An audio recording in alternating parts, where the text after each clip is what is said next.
Isinapubliko ni Senador Risa Hontiveros ang salaysay ng mga biktima ng umano'y biktima ng pagmamalupit ng religious leader na si Pastor Apollo Quiboloy. Bunyag ng isang dating miyembro ng Kingdom of Jesus, sa pilitan umano siyang pinagpapalimos sa naturang grupo. I was 15 years old po nung una po ako na-convert kay Quiboloy.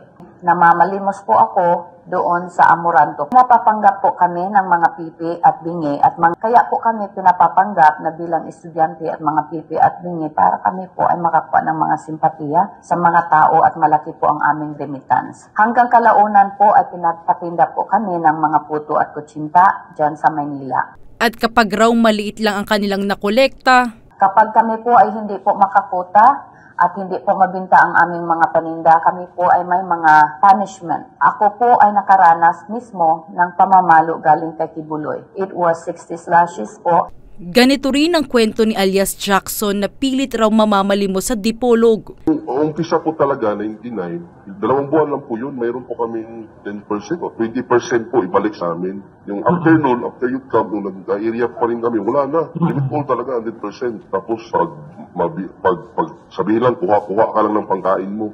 Tapos sabihin pa na huwag ka magnakaw dahil blood money yan.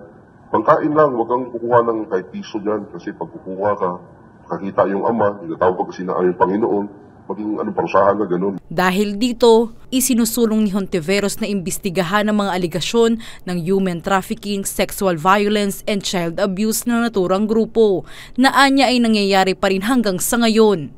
Maraming nagbubulungan dyan. Malakas daw si Quiboloy sa gobyerno at mga politiko. Kaya daw nila itong ipagsawalang bahala. Hindi ako naniniwala dyan. Mas tiwala ako na marami sa gobyerno, lalo na sa Senado, ang gustong mabunyag ang katotohanan. Ayon kay Hontiveros, dapat ay pigilan si Quiboloy ng gobyerno na makalabas ng bansa. I urge the Department of Justice to issue an Immigration Lookout Bulletin Order, which they can do motu proprio to prevent Quiboloy from leaving the country. He must not escape accountability.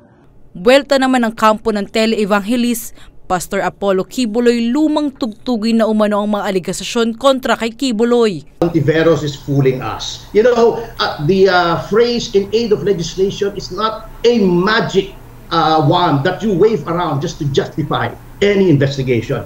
You know, the expanded Anti-Human Trafficking Act was just passed last year, 2022. Pamumulitika lang rin daw ang ginagawang investigasyon sa TV station ni Quiboloy na SMNI.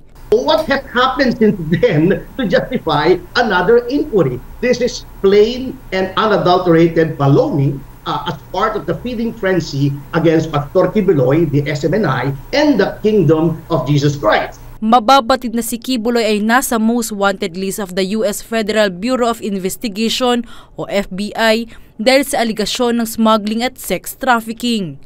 Giselle Simon, Newslight.